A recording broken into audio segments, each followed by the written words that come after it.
रास्ता पाई अनेक समय रे रास्ता रोक देखिथिले एबे नीलगिरी बौलगड़िया रास्ता पाई आमरण अनशन रे बसिचंदी भारतीय कम्युनिस्ट पार्टी मार्क्सवादी रो जो सदस्य माने रहिचंदी से माने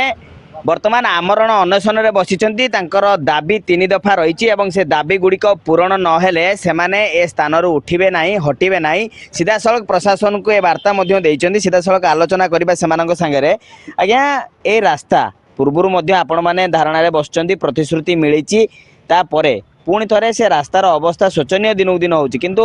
समाधान हो पारु नहीं कि आपन बसिया पे पड़ला आमे जेते थर धारणा रे बसिचु खाली प्रतिश्रुति भितर जाइछि लिखित प्रतिश्रुति पाइछु किंतु कार्य किछि ही नाही तण आज आमे बसिचु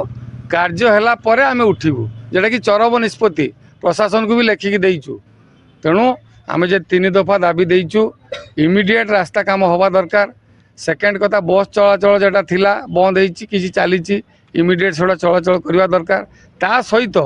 जेटा कि मुख्य मुद्दा भितरु के जाउनाहांती ए रास्ता जति तयारी होछि ओवरलोडेड गाड़ी सेति नष्ट करछि कने ओवरलोडेड गाड़ी पर से रास्तार अवस्था नहीं तार इंफ्रास्ट्रक्चर नहीं तेणु आमे प्रशासन को बारंबार कहिछु मु एससी की भी कहिछि आपण गोटे चिट्ठी करंतु कारण आपण जति रिपेयर करछन सेति नष्ट होछि एटा का पैसा जाउछि ए जनसाधारण को पैसा जाउछि तेणु ओवरलोडेड गाड़ी बंद कर ए कहीं करूना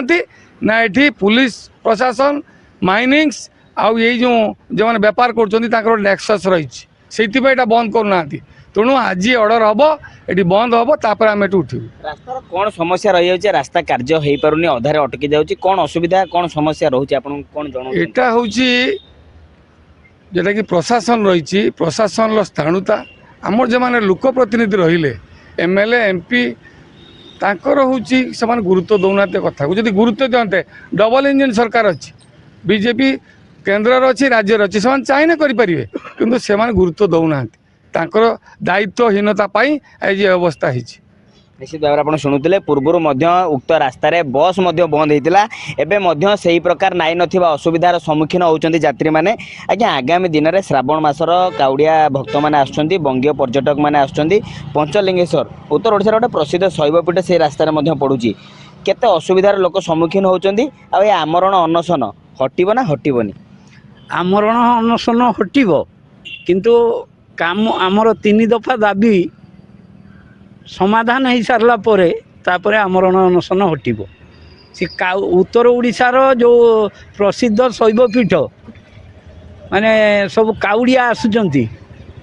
से कि अवस्थार जाउचंती कि अवस्थार आसुचंती से माने देखि पारुना बोधे प्रशासन देखि पारुनी खाली आमे प्रशासन को भी दोष देले हबो नहीं आम लोक प्रतिनिधि माने हेले अयोग्य अपदार्थ से माने आमर सांसद आम नीलगिरी लोक तांको देहर रक्त नहीं नीलगिरी रक्त नहीं आमर एमएलए नीलगिरी रक्त नहीं सीना किंतु सांसद भी नीलगिरी रक्त नहीं से माने किछि नीलगिरी दुख दुर्दशा बुझी पारु नांती ये 8 10 12 किलोमीटर रास्ता से माने जीवा आसिबा करूचंती से माने तांको फोटो देखले आपण माने तो देखौचंती देखिले कौन हम बस आज बंद हो जाइए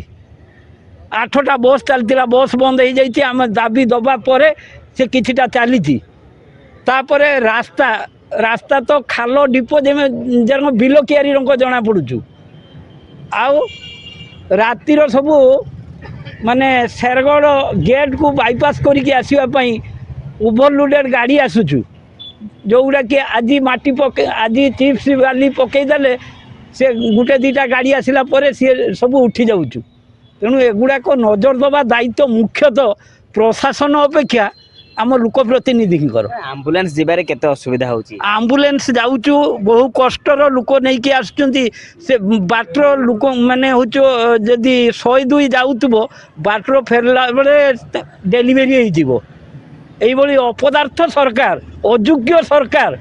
बोधे स्वाधीनता पर ये सर्वप्रथम प्रकृत केते विकास होची नीलगिरी किछि विकास ही नहीं ये डबल इंजिन नुहे तांको इंजिन खराब हो गलाड़ी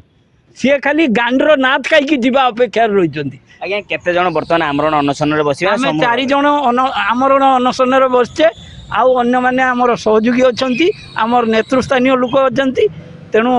आमे आमरण अनशन रे बसिचु जे दिन समाधान रास्ता बाहर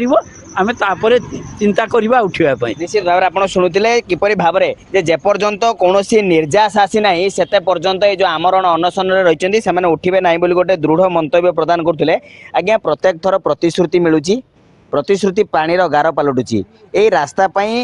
ବୋଧ ହୁଏ ଓଡ଼ିଶାରେ ସବୁଠାରୁ ଅଧିକ ଥର ଆପଣମାନେ ଧାରଣାରେ ବସିଲେଣି। ସମାଧାନ ମିଳିଲେ ନା କେବଳ ଲଲିପପ୍ ଦେଖାଉଛନ୍ତି? ନା ନା ଆମେ ଏଠି ବହୁବାର ତ ବସିଛୁ। ଏଇ ଯେଉଁ ରିସେଣ୍ଟ ବସିଥିଲେ ବାଁଶୁଣିଆ ପଞ୍ଚାୟତ ଅଫିସ୍ ଛକର ସେଠି ରିଟିନ୍ ଦେଇଥିଲେ ଆଡ଼ମିନିଷ୍ଟ୍ରେସନ୍ ଯେ ୱିଦିନ୍ ଦିସ୍ ପିରିୟଡ଼ ଆମେ ଏଇଟା କମ୍ପ୍ଲିଟ୍ କରିବା